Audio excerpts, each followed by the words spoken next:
Hey everyone, welcome to episode 304, The Streisand Effect.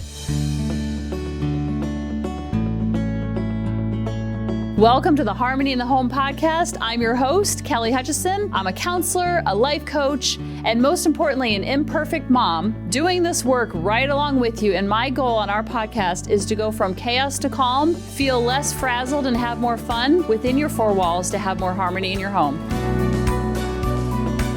So if you have not heard of the Streisand Effect, it is something that I want to unpack today. But before I do, I wanted to talk to you about the Oslos that I have been sleeping with every single night for probably the last year. And if there was a fire, I would grab my Oslos. Now, would I really? No, but it's just a saying. These fit into your ears. They have noise cancellation built in, and then you can stream either sound effects like white noise or rain or meditation music, or you can I stream my healing music. And I am telling you, the sleep that I'm getting, the only downside of these Oslos earbuds that I sleep with is that David says I am snoring like a crazy woman, and I'm not a snorer. And I'm like, well, the only good news is that I'm getting really, really, really good sleep. And he's like, well, that doesn't really help me much. So I cannot recommend these enough. You go to oslosleep.com/best sleep ever.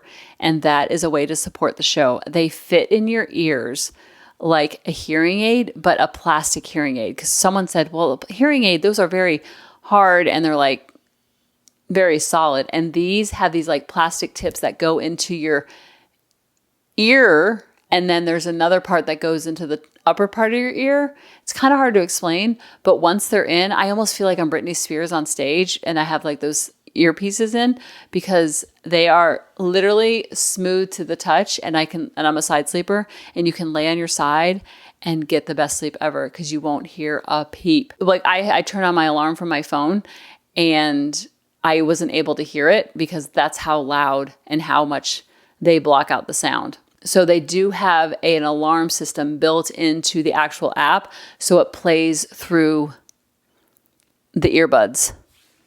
So go to oslosleep.com/best sleep ever, and you will be pleasantly surprised and get the best sleep ever.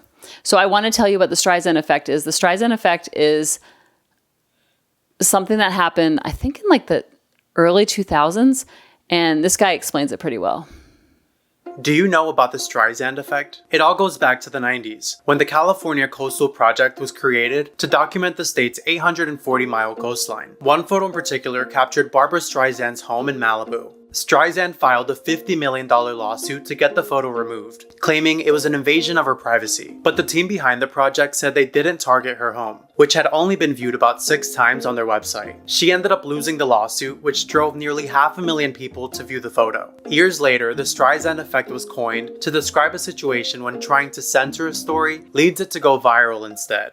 In her new memoir, Streisand said she didn't want her name publicized with the photo for security reasons. But 20 years later, you can find photos from inside and outside her home on social media. Hey, times change. So I think it's so wild that she was so adamant about not having her house displayed. For some reason, I thought it was not a whole time, but when I was doing research for this and realizing what it was, I thought it was that she didn't like the side angle of her picture. And so she only could be photographed on one side, which made the paparazzi crazy about photographing her on the other side. I think that happened after this, but I didn't realize it was the picture of her house that started all this. I thought it was the picture. So I think the picture came afterwards. But it's so ironic that she was so adamant about not having her picture in the media for privacy. And so that made everybody more curious. And this kind of goes back to the Romeo and Juliet effect that we talk about in parenting, how when you tell a child they can't have something, suddenly they want it a lot more, and that you're drawing more attention to it. And so it goes back to the tug of war that we play sometimes with our kids. And when they don't have a rope to pull, then there's no rope to pull back on. And so the Streisand Effect, I think, comes in when we are waking up in the morning and saying, I'm not going to yell, I'm not going to yell, I'm not going to yell, I'm not going to yell. And then my kids are going to listen, my kids are going to listen, my kids are not going to listen, my kids are not going to listen. Whatever message we're telling ourselves, we say it over and over and over. And then what happens is it usually backfires and we end up yelling more because we're so focused on the not yelling, that we are holding on to this like tension rod of expectations that we put on ourselves to not yell, not bark, not snap. And then when we do that, it backfires because we end up doing it more because we're drawing so much attention to our brain instead of saying, I'm going to show up and I'm going to be peaceful. I'm going to be loving. I'm going to drop my ego at the door. These are different things that we can tell ourselves instead of I'm such a loser. I'm such a bad parent. I'm such a, and just beating ourselves up all day long, because no one gets from point A to point B by beating ourselves up. It sounds very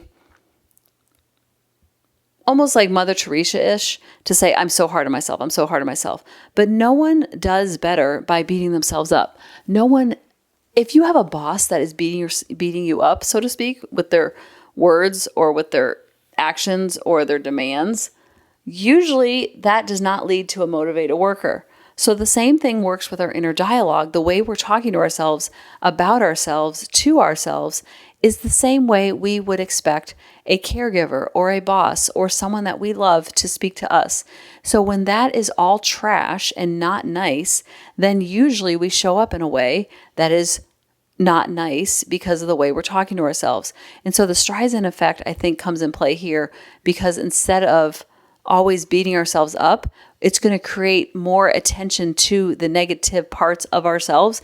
And that's where we're going to be showing up even more. So that's why consciousness is so powerful in this, because when we're kind to ourselves and we're loving to ourselves and we give ourselves grace and we give ourselves compassion, guess what happens?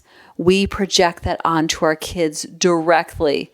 When we are hard on ourselves, when we are bitter towards ourselves, when we beat ourselves up, then what happens? We usually project that onto our kids, and we're really hard on our kids. We're snappy, we're yelly, we're terse, we're grumpy, because we're being grumpy with ourselves first. So the way you talk to yourselves, you have to be conscious of it, and you have to draw attention to it, but not too much attention to it in the negative way, or else you'll have the Streisand effect, and then it will backfire. So let me know how this plays out in your house. I love you guys, and I'll talk to you next week. Bye-bye.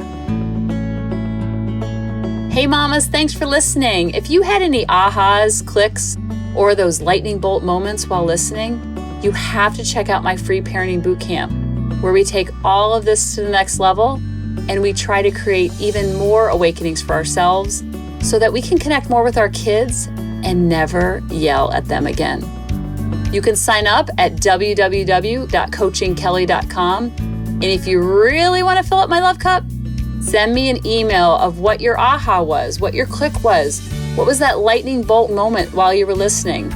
I want nothing more in life than for you to have harmony in your home and to learn how to be an imperfect mom like me, which allows your kids to be imperfect too, each and every day. Thanks for listening.